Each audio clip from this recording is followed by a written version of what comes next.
সম্মানিত দর্শক শ্রোতা ও আমার প্রাণডালা শ্রদ্ধাভাজন এমপিভুক্ত বেসরকারি শিক্ষা প্রতিষ্ঠানের কর্মচারীবৃন্দ, আসসালামু আলাইকুম ওয়া রাহমাতুল্লাহি ওয়া বারাকাতুহু। আজ আমি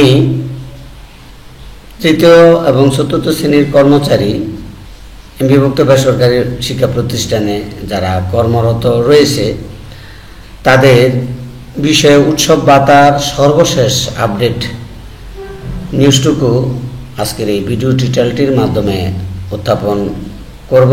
আশা করি ভিডিওটি ভালো লাগলে, অর্থাৎ ভিডিও দেখার শেষে একটি শেয়ার দেবেন এবং ভালো একটি কমেন্ট করবেন। তো শুরু করছি বিস্তারিত। বেসরকারি শিক্ষা প্রতিষ্ঠানে কর্মরত এমপিভুক্ত কর্মচারীদের উৎসব ভাতা বৃদ্ধির আশ্বাস পেয়েছেন বলে জানিয়েছেন বেসরকারি শিক্ষা প্রতিষ্ঠান তৃতীয় শ্রেণী কর্মচারী পরিষদের মুখপাত্র জাফর আলী। সোমবার 28 এপ্রিল এক বিবৃতিতে তিনি এ তথ্য জানান।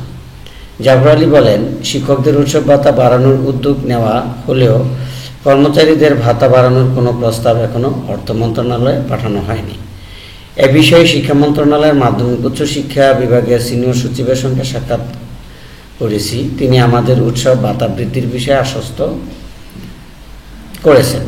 তিনি আরও জানান, কর্মচারীদের বেতন তুলনামূলক কম হওয়ায় 2004 সালে তৎকালীন সরকার কর্মচারীদের উৎসব ভাতা 50% নির্ধারণ করেছিল। 2025 সালে শিক্ষক কর্মচারী সংগঠনের যৌথ আন্দোলনের ফলেই বিদায়ী শিক্ষা উপদেষ্টা অধ্যাপক ওয়াহিদ উদ্দিন মাহমুদ উৎসব ভাতা, বাড়ি ভাড়া, চিকিৎসা ভাতা এবং বিনোদন ভাতা বাড়ানোর ঘোষণা দেন। সেই ঘোষণা পরবর্তীতে আন্দোলন স্থগিত করে কর্মচারী সংগঠনগুলো। কর্মচারী নেতাদের দাবি, সাবেক শিক্ষা উপদেষ্টার প্রতিশ্রুতি অনুযায়ী শুধু শিক্ষকদের নয়, কর্মচারীদেরও ভাতা বাড়ানোর ব্যবস্থা